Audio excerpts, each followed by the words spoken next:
Halo para sobat Ghost Story. Hari ini kita akan membahas tentang 7 fakta tentang boneka Annabelle yang bakal bikin kamu merinding. Mulai dari asal muasal Annabelle hingga boneka Annabelle yang menyebabkan kecelakaan tragis bagi orang yang mengejeknya. Yang pertama, asal muasal Annabelle. Cerita asal muasal Annabelle berawal dari seorang perawan bernama Donna yang mempunyai sebuah boneka bernama Annabelle. Donna mendapati boneka tersebut dari ibunya di tahun 1970. Ibu Donna membeli boneka tersebut di toko mainan yang jual beberapa barang mainan bekas.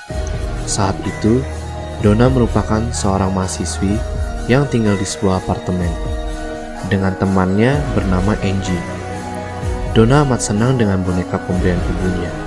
Sampai-sampai Donna mengambil boneka tersebut ke apartemennya. Awalnya, tak ada sesuatu yang aneh dengan kedatangan Annabelle di dalam apartemen yang ditempati oleh Donna dan Angie tersebut. Tetapi, di suatu hari, mereka menemukan boneka Annabelle yang mampu berpindah tempat. Mulai sejak dari posisinya yang berpindah antara satu ruangan dengan lokasi lain, sampai berpindah-pindah ke ruang yang semakin jauh dalam kurun waktu setiap hari. Yang kedua, mendapatkan teror dan pesan menakutkan. Setelah kejadian boneka Annabelle berpindah tempat, Donna mendapat teror yang aneh lagi, yaitu banyak perkamen yang berserakan di apartemen dia dengan tulisan Help Low. Low merupakan teman dari Donna dan Angie. Pertanyaannya sekarang adalah tidak ada yang memiliki perkamen. Lalu, dari manakah perkamen tersebut berasal? Yang ketiga, boneka Annabelle dihuni roh bocah 7 tahun.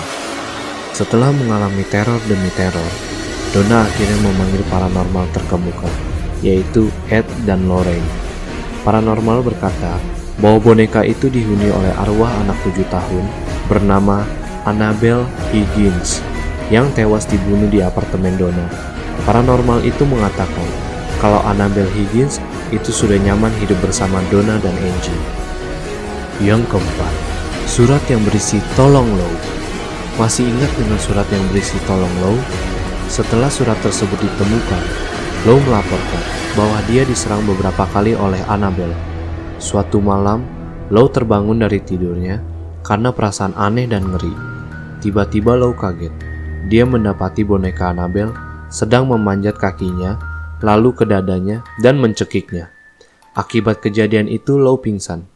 Keesokan harinya, Low mendengar bunyi yang berasal dari kamar Donna. Lantaran penasaran, Low masuk ke dalam kamar Donna dan melihat keadaan kamar Donna yang hanya kosong saja. Tak ada siapa-siapa.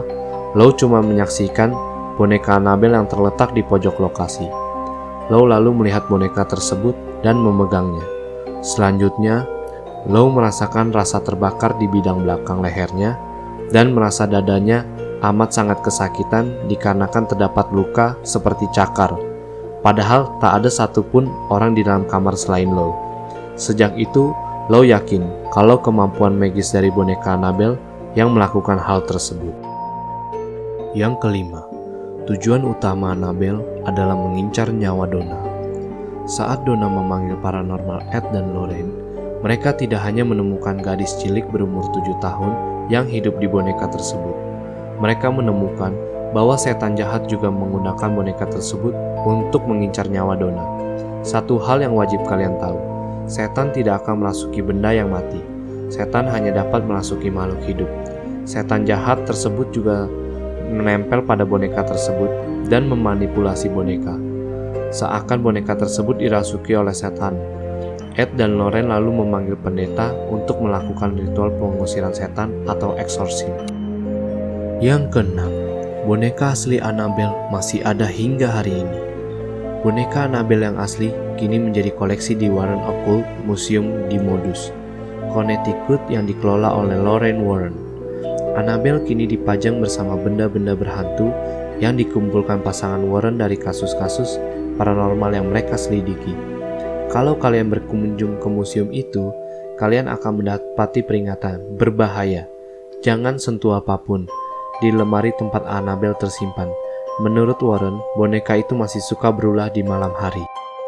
Yang ketujuh, boneka Annabelle menyebabkan kecelakaan yang tragis bagi orang yang mengejeknya. Apa yang dialami Donna dan teman-temannya itu masih tergolong enteng. Seorang pendeta pernah berkata kepada boneka Annabelle bahwa kau tidak bisa melukai siapapun. Setelah pendeta mengatakan hal tersebut, dalam perjalanan pulang, pendeta tersebut mengalami kecelakaan mobil yang fatal. Namun untungnya, pendeta tersebut masih dapat selamat. Berbeda cerita dengan seorang pengunjung laki-laki yang mengejek Annabelle dan menantangnya. Saat perjalanan pulang, pengunjung laki-laki tersebut mengalami kecelakaan tragis, yaitu motornya menabrak sebuah pohon hingga membuat dia tewas seketika. Pacarnya selamat, namun harus menghabiskan waktu 1 tahun di rumah sakit. Oke, sekian cerita tentang fakta Annabelle hari ini. Jangan lupa share, like, komen. Boleh kalian komen besok ingin cerita apa selanjutnya. Dan jangan lupa subscribe channel YouTube kami. Tunggu kami di hari Rabu dan Kamis untuk update cerita-cerita seru lainnya di TikTok. Bye-bye!